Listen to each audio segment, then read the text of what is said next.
কোন গোপনে মন ভেসেছে ধারাবাহিকের আপডেট নিয়ে চলে এসেছি আপনাদের জন্য।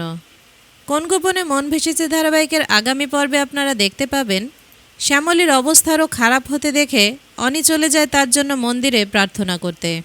অনি কঠিনভাবে সমস্ত নিয়ম মেনে মন দিয়ে শ্যামলীর জন্য প্রার্থনা করতে থাকে। অনি যখন সব রকম নিয়ম মানতে থাকে সেটা দেখে বাড়ির সবাই অস্থির হয়ে কান্নাকাটি করতে থাকে। ছোট ঠাম্মি কাঁদতে কাঁদতে বলতে থাকে, ১০০ দাদু ভাই, তুমি পারলে, তুমি পারলে। রোহিণী আর মন্দার ঠাম্মির দুপাশে দাঁড়িয়ে আছে। রোহিণী ঠাম্মিকে ধরে সান্ত্বনা দিতে থাকে।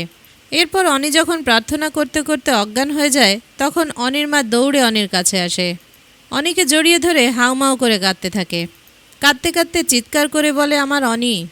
দূরে দাঁড়িয়ে এই সব দেখে অরুণাভ রাগে গজগজ করতে থাকে। ভিডিওটি ভালো লাগলে লাইক দিন, কমেন্ট করুন। আর প্রতিদিন সবার আগে সকল ধারাবাহিকের সঠিক আপডেট পেতে চ্যানেলটি সাবস্ক্রাইব করে সাথেই থাকুন।